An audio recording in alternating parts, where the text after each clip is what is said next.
మీ car కి best ceramic coating premier care Apexer car detailing studio for contact.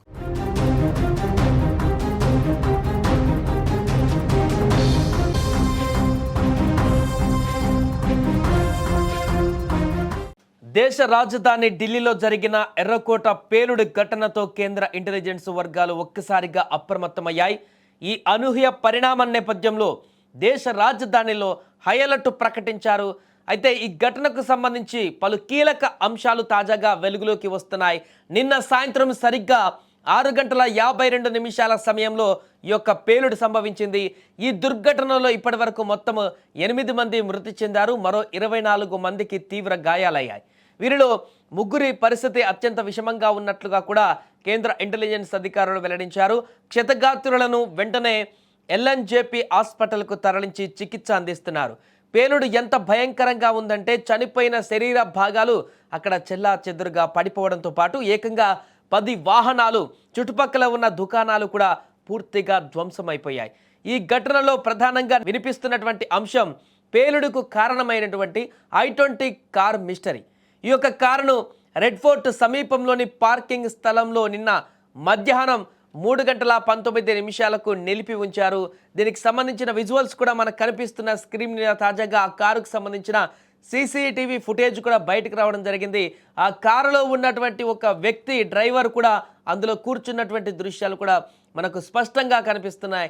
ప్రమాదం జరగడానికి కొద్దిసేపు ముందు వచ్చినటువంటి విజువల్స్ అవి. ఆ ప్రాంతానికి వెళ్తున్నటువంటి సందర్భంలో అక్కడ కారులో ఉన్నటువంటి వ్యక్తి మనకు స్పష్టంగా దాంట్లో కనిపిస్తున్నాడు. ఇక పార్కింగ్ స్థలంలో నిన్న మధ్యాహ్నం 3:19 వరకు కూడా నిలిపి ఉంచారు. దాదాపు 3 గంటల పాటు కారు అక్కడే ఉంది. ఆ తర్వాత సాయంత్రం 6:48 అది పార్కింగ్ స్థలం నుంచి బయలుదేరింది. కేవలం కాసేపటికే ఈ యొక్క భారీ పేలుడు సంభవించింది. 6:48 బయటకు రాగానే 6:52 ఈ యొక్క పేలుడు సంభవించింది. అంటే కారు బయటకు వచ్చినటువంటి 4 నిమిషాలలోనే పేలిపోయింది.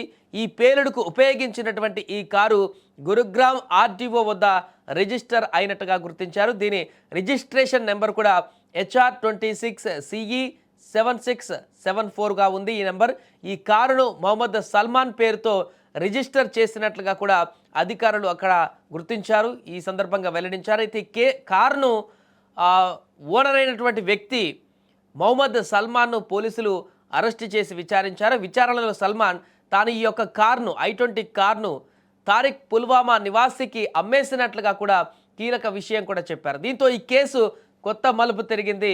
ప్రస్తుతం కేంద్ర ఇంటెలిజెన్స్ అధికారులు ఈ యొక్క కేసును అత్యంత సీరియస్గా తీసుకొని అన్ని కోణాలలో కూడా లోతుగా విచారణ చేస్తున్నారు. ఢిల్లీలో చోటు చేసుకున్నటువంటి ఈ విధ్వంసం వెనుక అసలు కుట్ర ఏమై ఉంటుంది అనేటువంటి దానిపైన సర్వత్రా ఉత్కంఠ నెలకొంది. ఈ నేపథ్యంలోనే పూర్తి వివరాలు తెలిసేంత వరకు కూడా ఏ రకమైనటువంటి స్టేట్మెంట్ కూడా ఇవ్వకూడదంటూ కూడా ఇప్పటికే అటు ఉన్నతాధికారులు కూడా వెల్లడించారు. పూర్తి దర్యాప్తు కొనసాగిన తర్వాత అసలు ఏంటి పేలుడు, ఎవరి వల్ల సంభవించింది, ఎందుకు సంభవించింది, దీని వెనుక కారణాలేంటి, పూర్తి వివరాలు తెలిసిన తర్వాతే ఒక స్టేట్మెంట్ ఇచ్చేటువంటి అవకాశం ఉంది. పూర్తిగా ఈ పేలుడు ఘటనతో అయితే అక్కడ ఉన్నటువంటి ప్రజలందరూ కూడా ఒక్కసారిగా ఉలిక్కిపడ్డారు. మిగతా సీసీ కెమెరాల్లో కూడా దృశ్యాలు బయటకు వచ్చాయి.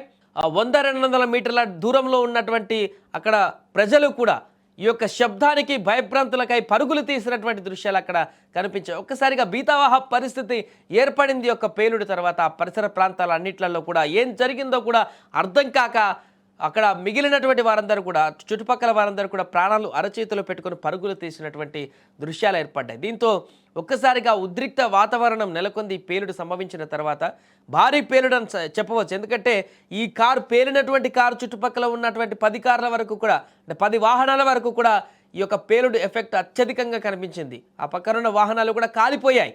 అంతేకాకుండా 50-70 మీటర్ల దూరంలో ఉన్నటువంటి దుకాణాలకు కూడా ఈ యొక్క పేలుడు దాటికి ఆ దుకాణాల వద్ద కూడా కొంత నష్టం వాటిల్లిందంటే అర్థం చేసుకోవచ్చు ఎంత భారీ పేలుడు ఈ యొక్క కారులో ఉందనేటువంటిది కూడా.